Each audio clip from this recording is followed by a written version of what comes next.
గత ప్రభుత్వం ఉద్యోగ ఉపాధ్యాయులను మోసం చేస్తూ అమలు చేయడానికి ప్రయత్నించిన జీపీఎస్ విధానానికి సంబంధించిన గెజిట్ నోటిఫికేషన్ వ్యతిరేకిస్తూ ఆంధ్రప్రదేశ్ ఐక్య ఉపాధ్యాయ ఫెడరేషన్ రాష్ట్ర సంఘం పోరాటానికి పిలుపునిచ్చింది. రాష్ట్ర సంఘం పిలుపు మేరకు జీపీఎస్ విధానానికి సంబంధించిన గెజిట్ నోటిఫికేషన్ ప్రతులను కాకినాడ జిల్లా యూటీఎఫ్ శాఖ ఆధ్వర్యంలో కచేరీపేట వద్ద గల అంబేద్కర్ విగ్రహం వద్ద దగ్ధం చేశారు. ఈ సందర్భంగా యూటీఎఫ్ కాకినాడ జిల్లా అధ్యక్షులు కేవీవీ నాగేష్ మాట్లాడుతూ కూటమి ప్రభుత్వం ఏకపక్షంగా గత ప్రభుత్వం అమలు చేయడానికి సిద్ధం చేసిన జీపీఎస్ విధానానికి సంబంధించిన గెజిట్ను విడుదల చేయడాన్ని ఖండిస్తున్నామని అన్నారు. యూటీఎఫ్ పూర్వ రాష్ట్ర కార్యదర్శి జి ప్రభాకర్ వర్మ, యూటీఎఫ్ సామర్లకోట మండల శాఖ అధ్యక్షురాలు ఎంబీఎన్ దేవి, యూటీఎఫ్ నాయకులు ఎంవి సాయిరాం, వివి రమణ, నాగమణి, సీతారామయ్య, పెద్దిరాజు, రాజబాబు, శీలం శ్రీనివాస్, ఉమామహేశ్వరరావు, ఈశ్వర్రావు, వి ప్రసాద్ తదితరులు పాల్గొన్నారు.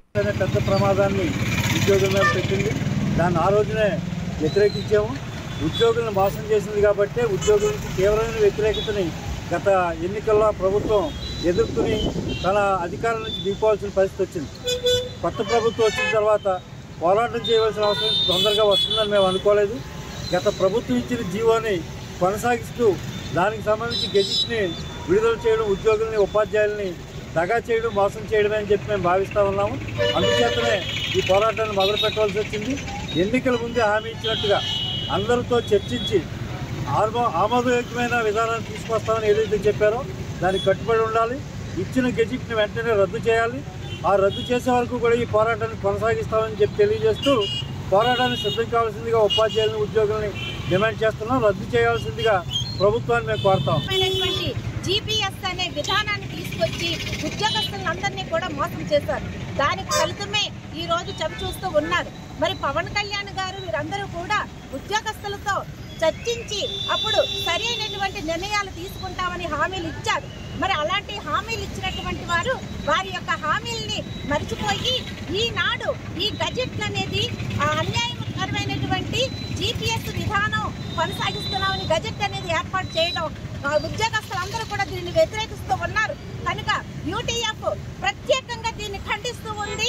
ఈ విధానాన్ని ఉద్యోగస్తులకు అన్యాయం చేసినటువంటి ఇలాంటి దుర్మార్గమైనటువంటి గజెట్ని వెంటనే నిలిపివేయాలని యూటీఎఫ్ పక్షాన మేము ఆ విధానానికి వ్యతిరేకంగా పోరాడు. ఇప్పుడు పాత ప్రభుత్వంలో ఉన్న ఫైనాన్స్ సెక్రటరీగా పనిచేసిన రావత్ అనే సంస్కృత ఫైల్ని ఇవాళ బెంచ్లో ప్రచురించడం జరిగింది. కనీసం ఈ కొత్త ప్రభుత్వం దాని మీద పునరాలోచించకుండా, దాని మీద ఏ విధంగా చర్చ జరగకుండా ఈరోజు గెజిట్ విడుదల చేసింది. కొత్త ప్రభుత్వం ఏదైతే సిపిఎస్ రద్దు చేస్తామని చెప్పలేదు, కానీ మేము మెరుగైన విధానాన్ని అదేవిధంగా అందరూ నష్టపోకుండా అందరూ ఆమోదంతో కొత్త విధానం తీసుకొస్తూ ఉన్నారు. ఏ ఉద్యోగ ఉపాధ్యాయ వర్గాలతో కూడా చర్చలు లేకుండా ఏకపక్షంగా నిర్ణయం తీసుకున్నారు. ఈ విషయంలో మేము ఖండిస్తున్నాం. అందువల్ల ఇప్పటికైనా గెజిట్ని రద్దు చేసి పార్లమెంట్ విధానాన్ని పునరుద్ధరించే విధంగా కొత్త ప్రభుత్వం చర్చలు జరపాలని ఆశిస్తూ ఈ కార్యక్రమం తలపెట్టిన మిత్రులారా